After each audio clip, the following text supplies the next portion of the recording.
রাঙামাটির কাপ্তাই উপজেলায় কর্ণফুলী নদীর উপর অবস্থিত নির্মিত একটি বাঁধ কাপ্তাই। চট্টগ্রামের ৬৫ কিলোমিটার উজানে অবস্থিত এই বাঁধে রয়েছে কৃত্রিম এক জলাধার, যার ব্যাপ্তি প্রায় ৫৩ লক্ষ একর।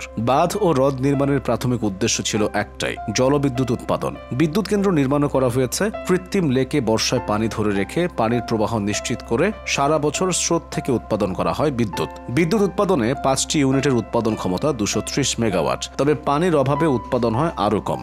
বর্ষায় ভরা মৌসুমে সর্বোচ্চ উৎপাদন ২২০ মেগাওয়াটের আশেপাশে যায়। ৬০-এর দশকে দাতা সংস্থা USAID এর সহায়তায় কর্ণফুলী নদীতে বাঁধ দিয়ে জলবিদ্যুৎ, বন্যা নিয়ন্ত্রণ, সেচ কাজ এবং ড্রেনেজ সুবিধা পাওয়ার প্রকল্প হাতে নেওয়া হয়। সেজন্য তৈরি করা হয় কৃত্রিম এ বিশাল কাপ্তাই হ্রদ।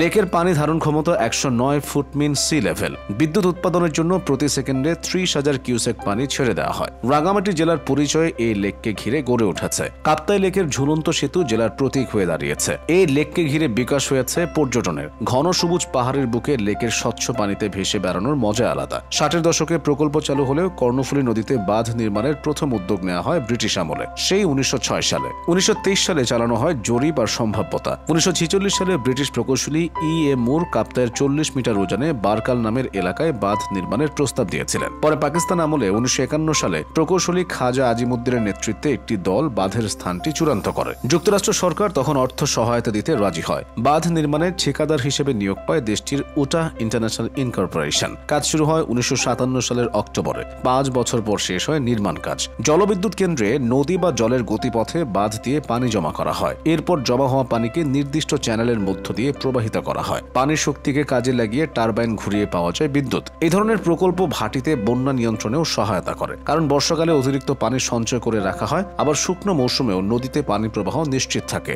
কাপ্তাই বাঁধ নির্মাণের ফলেও চট্টগ্রাম অঞ্চল প্রতি বছর বন্যা থেকে রক্ষা পেয়েছে। বাঁধটি প্রায় ৬৭১ মিটার লম্বা আর ৪৬ মিটার উঁচু। প্রকল্পের জন্য তখন প্রায় ২৫,৪০,০০,০০০ টাকা বাজেট নির্ধারণ করা হলেও পরে তা ৪৮ কোটি ছাড়িয়ে যায়। অর্থায়ন করে পূর্ব পাকিস্তান সরকার, মার্কিন যুক্তরাষ্ট্র এবং বিদেশি অর্থনৈতিক সহযোগিতা তহবিল। ১৯৬২ সালের ৩০ মার্চ কেন্দ্রের প্রাথমিক কাজ শেষ হয়। সে সময় দুটি ইউনিটে ৪০ মেগাওয়াট করে বিদ্যুৎ পাওয়া যেত ৮০ মেগাওয়াট। পরে নির্মাণ হয় আরও ৩টি ইউনিট, সেগুলো ৫০ মেগাওয়াট করে। তবে প্রকল্পটি তৈরি করতে গিয়ে একটি বড় সমস্যা তৈরি হয়। বাঁধ নির্মাণের ফলে ৬৫৫ বর্গ কিলোমিটার এলাকা প্লাবিত হয়। ২২,০০০ একর চাষাবাদযোগ্য জমি ছিল সেখানে, যা পার্বত্য চট্টগ্রামে মোট চাষাবাদযোগ্য জমির প্রায় ৪০%। ১৮,০০০ মানুষের ঘরবাড়ি বিলুপ্ত হয়। ১ লাখ মানুষকে তাদের আবাসভূমি থেকে সরে যেতে হয়। এদের মধ্যে ৭০% চাকমা জনপদের মানুষজন। পার্বত্য চট্টগ্রামের সশস্ত্র লড়াইয়ের জন্য দায়ী করা হয় প্রকল্পটিকে।